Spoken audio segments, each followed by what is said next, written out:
this lady, and she asked us, do you think it's okay to smoke out here or whatever? And I was like, I don't think so, because there's a no smoking sign or whatever, but I don't know.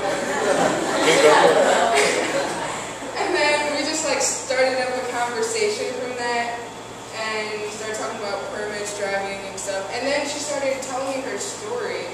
She was like, she was looking for a roommate because she has an internship here, and she doesn't want to keep driving from where she lives a couple hours away every day because gas is so expensive.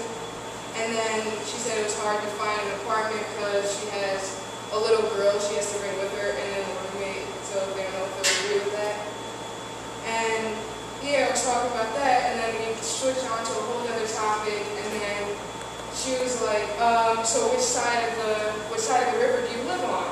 And I'm like, I don't live around here like at all. I live in Pennsylvania. And she's like, oh, wait, what are you doing down here then? And I'm like, oh, I'm on a mission trip with church. And she's like, oh, well, what do you mean by missions trip? And I was like, well, yeah, we're spreading the word of God and talking to people, whatever. And she was like, oh, well, what exactly are you doing now?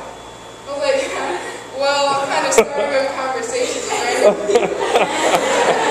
And she was like, oh, okay, well, since I know that now, I can ask you a question. And she was like, well, I've prayed before, but nothing's really happened. And I don't know what to do about it, so I just stopped. And I'm struggling. I need to find a place to live here. And I was like, oh, well, I could give you some advice, except I had no idea what to say.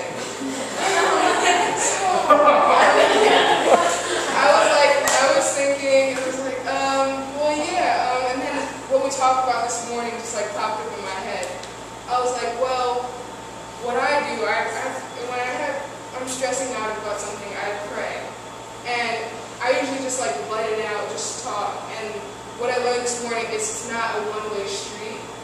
You can't just spread out and speed down the street without worrying about someone coming back. So I said, pray, but then wait and listen. Be patient. And I know being patient is kind of hard because I'm not all that patient. But yeah, do that. And she was like, well, yeah, that sounds good or whatever. I'll try that. And then we were like edging towards the dock. And I was like, wait, before we